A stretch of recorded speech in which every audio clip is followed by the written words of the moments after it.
नमस्कार, स्वागत है आप सभी का मुद्गल मैम की कक्षा में। आज मैं आपके लिए लेकर आई हूँ सूरदास जी की विनय पत्रिका का एक और पद, जो कि 9वां पद है। और इस पद में हम देखेंगे कि सूरदास जी क्या कह रहे हैं। सूरदास जी कह रहे हैं, छाणे मन हरि विमुखन को संग। सूरदास जी अपने मन को समझाते हुए कह रहे हैं कि हे मन, तू हरि विमुख जो लोग हैं, अर्थात जो श्री हरि का ध्यान नहीं करते, उनसे विमुख हैं, उनका कभी भजन नहीं करते, ऐसे लोगों का साथ छोड़ दे, ऐसे लोगों का संग करना छोड़ दे। क्यों छोड़ दे? इसके उदाहरण में इस बात को समझाते हुए वो बता रहे हैं कि जिनके संग कुमति उपजत है, परत भजन में भंग।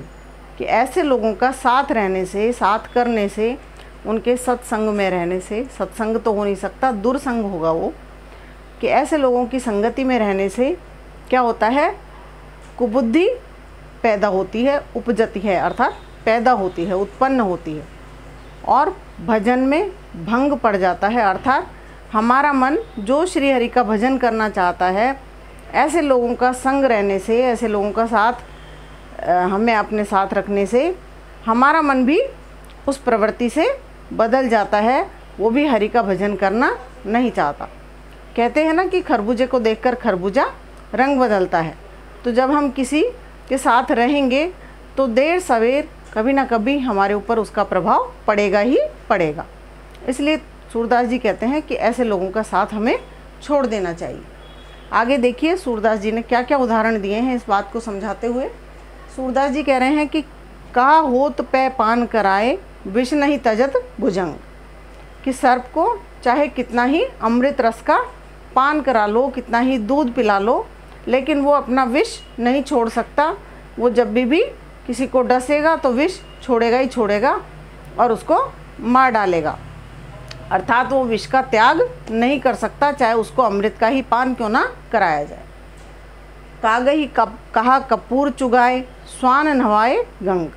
और इसी प्रकार कौवे को चाहे कपूर ही क्यों ना चुगा दिया जाए, खिला दिया जाए, परंतु उसकी बोली जो है वो कर्कश ही रहेगी, वो काँव काँव ही करेगा। कपूर के खाने से वो उसकी बोली में मिठास पैदा नहीं हो सकता।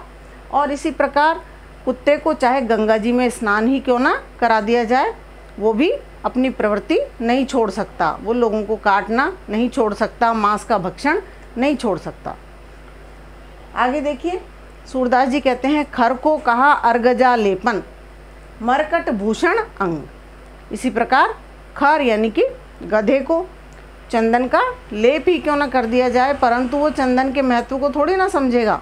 उसे तो धूल में ही लौटना है और वो उसी धूल में जाकर लौटेगा। और बंदर को आभूषण पहना दिए जाएं सुंदर सुंदर, लेकिन उसे भी उन आभूषणों का मोल, उनका महत्व पता नहीं है, इसलिए वो भी अपना स्वभाव छोड़ेगा ही नहीं, उन आभूषणों को खिलौना समझकर फेंक देगा। गज को कहा सरित अनवाए, बहुरी धरे वही ढंग। और इसी प्रकार गज यानी कि हाथी को सरिता में अर्थात नदी में जाकर नहला कर ले आओ, परंतु बाहर निकलते ही वो, उसका स्वभाव है कि सूंड में उठाकर धूल को वो अपने ही सिर पर डालता है।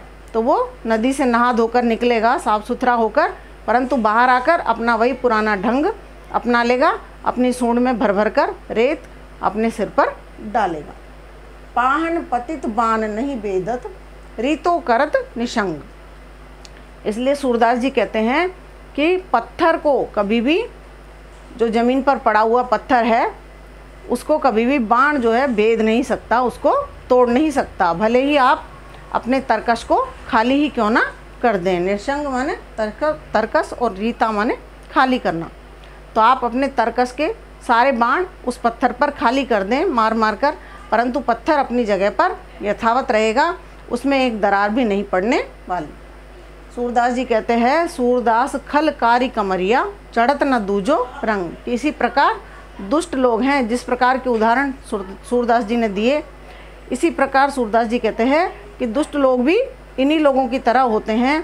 एक प्रकार से वो काले कंबल के समान होते हैं। जिस प्रकार काले रंग के कंबल पर कोई दूसरा रंग नहीं चढ़ सकता।